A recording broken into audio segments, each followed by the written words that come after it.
Hai, terima kasih sudah klik video ini dan kita akan bahas pertandingan dari babak 7 FIDE Grand Swiss di kategori wanita. Satu-satunya pecatur Indonesia, Medina Wardaulia, berhadapan kembali. Kali ini dengan pecatur India bernama Women Grandmaster Divya Desmus. Teman-teman, lawannya kembali kuat. Divya pernah memenangkan Tata Steel Chess Base India Rapid and Blitz di tahun ini. Ya, dengan rating lebih tinggi, kita akan lihat apa yang dilakukan oleh Medina di game ini dengan langkah briliannya. Sebelum itu, like dulu, share, subscribe, dan jangan lupa nyalakan lonceng notifikasi kalian teman-teman, supaya nggak ketinggalan dari berita terupdate RL Chess.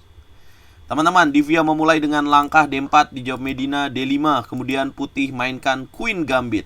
Nah, kalau teman-teman ngikutin ya dari partai sebelumnya, rata-rata lawan Medina dengan buah putih itu bermain dengan Queen Gambit dulu awalnya. Walaupun ada yang menjadi Katalan, tapi rata-rata memulainya dengan Queen Gambit. Dan Medina selalu jawab dengan Queen Gambit Decline atau Gambit Menteri ditolak. Bahasa Indonesianya seperti itu.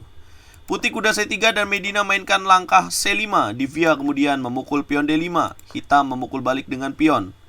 Dan kemudian kuda F3.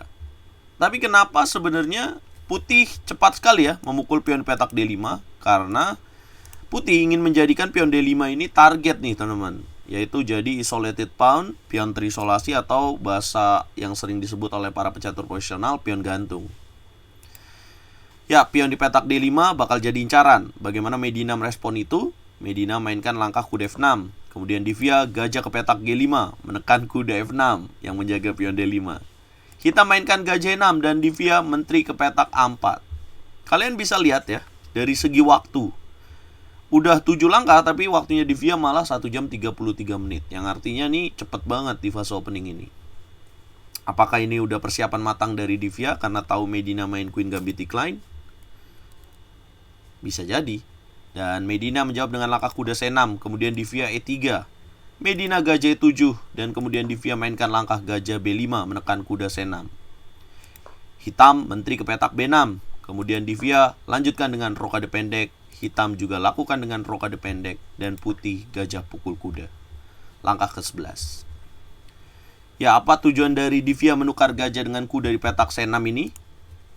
Tujuannya adalah untuk menjadikan pion C6 ini kelemahan. Ya, Medina memukul dengan pion balik. Kemudian Divya menteri ke petak C2 menjaga pion B2. Dan kalian lihat ya. Dan juga ini jadi bahasa Inggrisnya pawn break lah teman-teman, atau pion terpecah ya. Ini kalau begini nih, A2 dengan B2 disebut dengan connected pawn atau pion yang nyambung. Medina respon dengan pertukaran pion pada petak D4, kemudian hitam kemudian putih memukul balik dengan kuda dan hitam mainkan langkah C5 membiarkan Divya memukul gajah 6, tapi Divya memukul kuda di petak F6. Kemudian Medina gajah pukul gajah. Dan Divya boom, kuda ke petak A4, mengancam menteri dan mengancam pion C5. Dapat 1 pion dong. Yap. Divya kemudian mendapatkan 1 pion, tapi Medina menekan atau mengikat kuda di petak C5. Benteng F ke petak C8, putih menjaga, kemudian hitam menekan lagi dengan gajah 7, putih kuda D4 ke petak B3. Medina mainkan langkah menteri B6. Divya menteri C3. Medina mainkan benteng A ke petak B8, kali ini menekan pion B2. Divya lanjutkan dengan langkah F4. Medina waiting move dengan langkah H6. Divya menteri ke petak D4, coba lepas dari ikatan. Medina sikat kuda di petak C5. Divya pukul balik dengan kuda. Medina dapatkan pion petak B2. Dan Divya, ini yang krusial teman-teman, kalian bisa lihat 22 langkah. Waktunya tinggal 15 menit.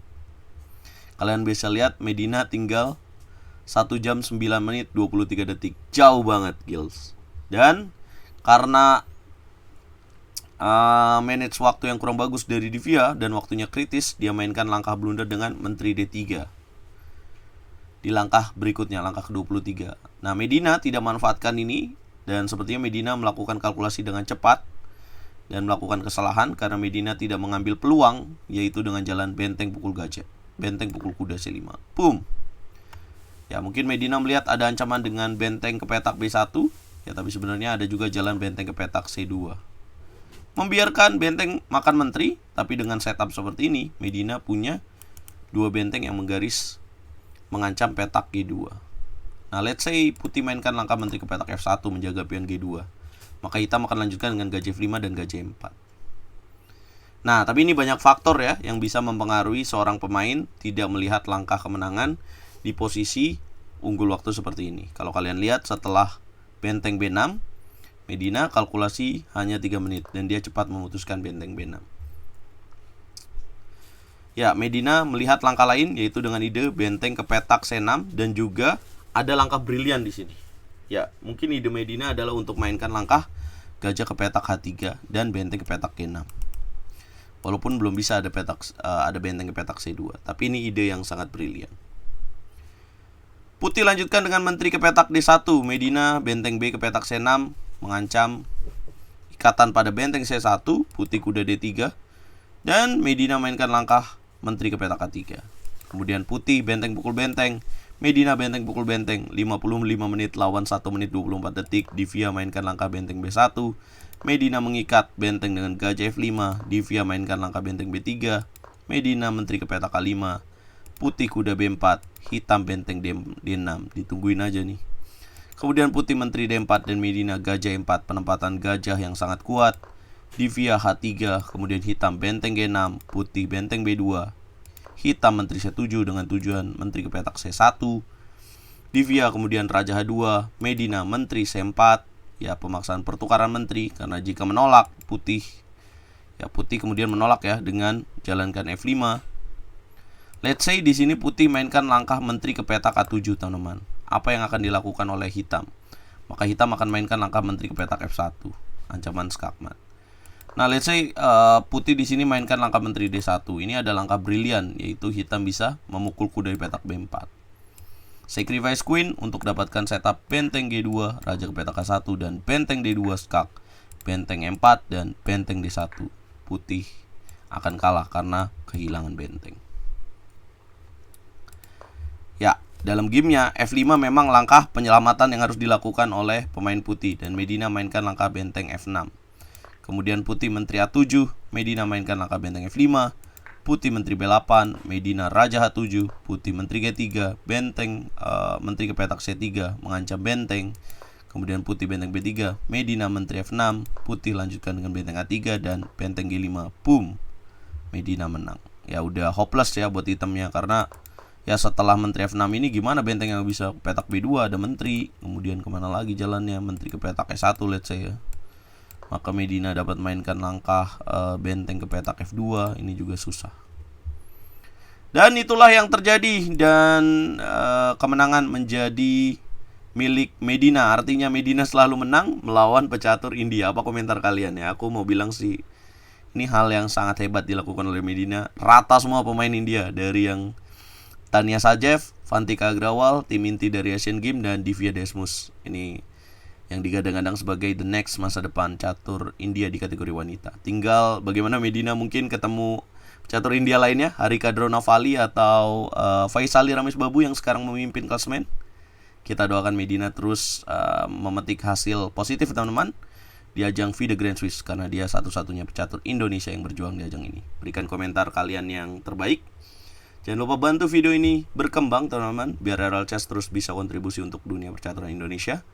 Dan kalau kalian mau gabung ke RL Chess Academy dari semua level, kalian bisa masuk ke kelas pre-basic, basic, intermediate, pre-intermediate juga ya.